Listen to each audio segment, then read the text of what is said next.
दिवसेंदिवस प्रत्येकाला भीती वाटत चालली आहे. जे काही हल्ले होत आहेत या हल्ल्यासंदर्भाची, पण आता पाकिस्तानला शेवटची वॉर्निंग देण्यात आली आहे. भारतीय सैन्य काही दिवसच आता फक्त वाट पाहणार आहे.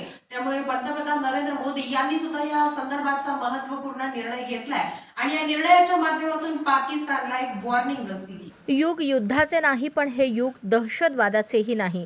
दहशतवाद सहन केला जाणार नाही. पाकिस्तानी लष्कर आणि सरकार ज्या प्रकारे दहशतवादाला खत पाणी देत आहे ते पाहता एके दिवशी दहशतवाद पाकिस्तानला संपवेल.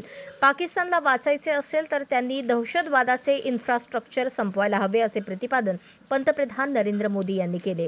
त्याने आज देशाला संबोधित केले त्यावेळी ते बोलत होते. भारताला जर यापुढे दहशतवादी हल्ला झाला तर जशास तसे उत्तर दिले जाणार हे ऑपरेशन सिंदूरमुळे स्पष्ट झाले.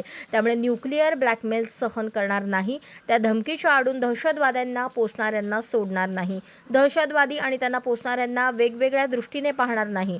दोघांवरही कारवाई होणार, असेही मोदी म्हणाले.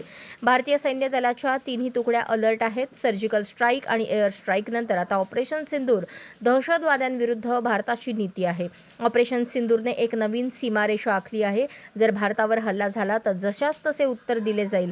आम्ही आमच्या पद्धतीने आमच्या अटी शर्थींनीच उत्तर देणार, असेही मोदींनी स्पष्ट केले.